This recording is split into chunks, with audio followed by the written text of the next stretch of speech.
जय महाराष्ट्र। आज या ठिकाणी अत्यंत कमी वेळात आपल्याला निरोप देऊन सर्व पत्रकार बांधव एका महत्त्वाच्या पत्रकार परिषदेच्या अनुषंगानं इथं उपस्थित झालात, त्याबद्दल आपल्या सर्वांचं या ठिकाणी हार्दिक स्वागत करतो। काल परवा जे भाजपचे जिल्हा प्रवक्ते आहेत त्यांनी त्या ठिकाणी एक पत्रकार परिषद घेऊन जी काही इलेक्शन संदर्भात जी काही माल प्रॅक्टिस करण्यात आली आणि त्याच्या अनुषंगानं फेक एक्झिट पोल तयार करणं असेल आणि त्याच्या अनुषंगानं युवासेनेनं पाठपुरावा करत सदर जे काही चॅनल्स हे आपल्या मीडिया पेजेस होते त्यांच्यावर कारवाईच्या अनुषंगानं पाठपुरावा आमचे मित्र सहकारी राकेश सूर्यवंशी त्याचबरोबर युवासेनेच्या माध्यमातून त्या ठिकाणी म्हणजे गुन्हा नोंद करण्यासंदर्भात प्रक्रिया व पाठपुरावा केला। त्या अनुषंगानं कारवाईच्या संदर्भात त्या ठिकाणी पावलं उचलण्यात आली आणि ही पावले ज्यावेळेस उचलण्यात आली तर त्यावेळेस खऱ्या अर्थानं सारवासारव करण्यासाठी किंवा जी आगपाखड करायचा जी काय भारतीय जनता पार्टीचा आजपर्यंतचा इतिहास राहिलेला आहे त्याच अनुषंगानं आगपाखड करण्याचं आणि जे जनतेचे आमदार त्याचबरोबर जनतेचे खासदार त्या ठिकाणी आपल्या कामाच्या जोरावर आणि धाराशिव नगरपालिकेत आजवर केलेल्या कामाच्या अनुषंगानं निवडणुकीला फेरपणे प्रॅक्टिस म्हणजे त्या ठिकाणी पक्षाचा प्रचार प्रसार ध्येय धोरणं असतील किंवा केलेल्या कामकाजाच्या जोरावर त्यांनी त्या ठिकाणी ही निवडणूक सामोरं जात होते। परंतु ज्या पद्धतीनं चुकीच्या पद्धतीने फेक एक्झिट पोल तयार केला ही जी कर्तृत्व होती किंवा हे कर्म कुणाचं तर हे कर्म भारतीय जनता पार्टीचं आणि त्याचा खापर त्या ठिकाणी त्यांनी आमच्यावर फोडण्यापेक्षा त्यांनी स्वतःवरच त्या ठिकाणी ते फोडून घेणं गरजेचं होतं किंवा अभिप्रेत होतं। परंतु त्यांनी खासदार साहेबावर असेल किंवा आमदार साहेबावर असेल नगराध्यक्ष साहेबावर असेल त्यांनी एक आरोप केला त्या ठिकाणी की TRPसाठी युवासेनेच्या म्हणजे युवासेनेनं जी काही ही काय प्रकार उघडकीस आणला आणि गुन्हा नोंद करण्यासंदर्भात पाठपुरावा केला तर ते सगळा जो केलेला प्रकार आहे किंवा हे जे बोललेल्या ज्या गोष्टी आहेत ते त्या ठिकाणी पिलावळीला पुढं करून राजकारण करणं हा आमदार खासदारांचा धंदा असं त्यांनी म्हणलं। त्याचबरोबर त्यांनी खापर त्यांच्यावर फोडतायत असं म्हणलं। परंतु वास्तविक पाहता त्यांनी अजून एक त्या ठिकाणी वक्तव्य केलं की ह्या पिलावळींना पुढं करून त्या ठिकाणी हे आरोप केले जात आहेत आणि ही सगळी पिलावळी जी आहे ती TRPसाठी त्यांच्या नेत्याचं असं नाव घेतात असं त्यांनी त्या ठिकाणी म्हणलं। परंतु वास्तविक पाहता आम्हाला तुमच्या TRPची काय गरज आहे एक लक्षात घ्या, जनतेनं आम्हाला भरभरून TRP दिलेली आहे।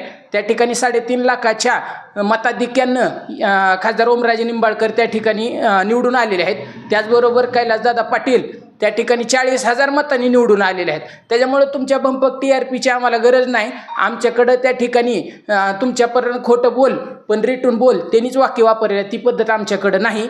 आणि तुम्ही जे सांगितलं की जो काही धाराशिव 2.0 वाला जो आहे त्याचा आणि भाजपचा त्या ठिकाणी त्यांच्या म्हणण्याचा उद्देश होता की ती संबंध नाही, परंतु आम्ही या ठिकाणी त्या माणसाचा जो काही संबंध आहे तो थेट त्या ठिकाणी पाटील कुटुंबियाशी आहे ही आम्ही या ठिकाणी ह्या व्हिडिओच्या माध्यमातून त्या ठिकाणी दाखवू इच्छितो। तुम्ही जर म्हणजे आता बघा माझं नाव आहे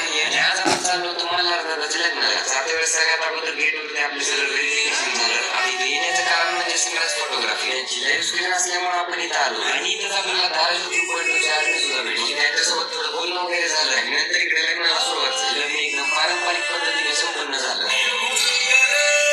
कुणासोबत बोलणं झालं म्हणते त्या ठिकाणी तुम्ही ऐकले धाराशिव 2.0चे जे आहेत त्या ठिकाणी। आणि हा एक्झिट पोल जो आहे तुम्ही जे म्हणताय ना वैफल्यग्रस्त मानसिकतेतून किंवा 21 तारखेची जी काही रंगीत तालीम करायला म्हणतात ते भाजपचे प्रवक्ते, मग तुम्हाला तुमच्यावर त्या ठिकाणी तुम्ही म्हणताय ना रंगीत तालीम, तुम्ही म्हणताय आमच्या 3 जागा येत नाहीत, तुमच्या 3 जागा त्या ठिकाणी येणार नाहीत अशी ज्या वेळेस तुम्हाला खात्री पटली त्यावेळेसच हिरडीचा डाव तुम्हाला खेळावा लागला ना। असे फेक एक्झिट पोल तयार करणं म्हणजे ती रडीचा डाव आहे आणि ते म्हणतायत वैफल्यग्रस्त मानसिकतेतून। अख्ख्या देशातच त्यांनी त्या ठिकाणी बघितले की भ्रष्टाचारी असतील किंवा सगळे चुकीचे माणसं अंगा खांद्यावर तुमच्या भाजपच्या खेळायले तीच परिस्थिती तुम्ही देशातून त्या ठिकाणी राज्यापर्यंत गल्ली टू दिल्ली किंवा दिल्ली टू गल्ली अवलंबताय। त्याच्यामुळं हे जे काही त्यांनी म्हणजे सारवासारव करण्याचा जे प्रयत्न केलेला होता तर तो त्या ठिकाणी ह्या व्हिडिओच्या माध्यमातून उघड झालेला आहे आणि त्या पेजवाल्याचं जे कनेक्शन आहे ती ह्यांच्यासोबत थेट आहे हे देखील त्या ठिकाणी उघड झालेलं आहे।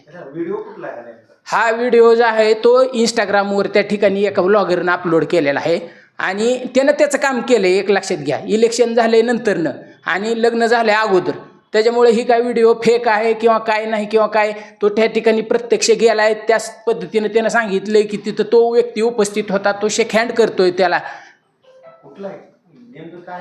हे जे आहे ते मल्हार पाटील यांचं लग्न आहे आणि त्या लग्नाचं विशेष करून निमंत्रण जे आहे ते काही मोजक्याच लोकांना देण्यात आलेलं होतं आणि त्या मोजक्या यादीत जर समजा हा धाराशिव 2.0 वाला जर असेल तर मग आम्ही असं म्हणायचं का, परत जिल्हा जी प्रवक्ते आहेत त्यांना राग येऊ शकतो की तुम्हाला निमंत्रण नव्हतं, एवढे तुम्ही जिल्हा प्रवक्ते त्यांची बाजू मांडताय, तुम्ही दरवेळेस त्यांनी काय जी केलेल्या गोष्टी आहेत त्यांचं म्हणजे सारवासारव करण्याच्या म्हणजे घाई मिटलीत, तुम्ही त्या ठिकाणी दरवेळेस तोंडावर पडताय, त्यांची ही प्रचिती राहिली. त्याच्यामुळे माझं असं म्हणणं आहे की 1-2 आपण म्हणतो बघा, ती त्याच्यामधले आतल्या गोटात आहे, ही बाहेरच्या गोटात आहे, तसं काय तुमचं आहे का, तुम्ही बाहेरच्या गोटात आहेत का?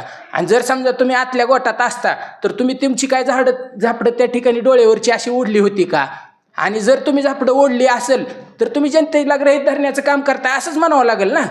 कारण एक लक्षात घ्या, ती म्हणते वैफल्यग्रस्त मानसिकता, तर वैफल्यग्रस्त मानसिकता असल्यावरच तुम्हाला ही फेक गोष्टी कराव्या लागल्या ना, माल प्रॅक्टिस करावी लागली.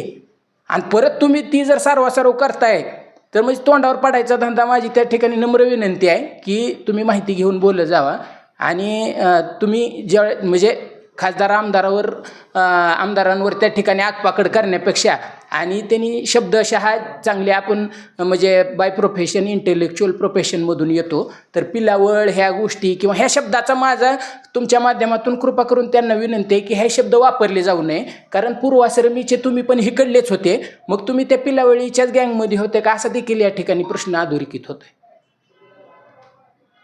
धन्यवाद. एवढाच विषय होता.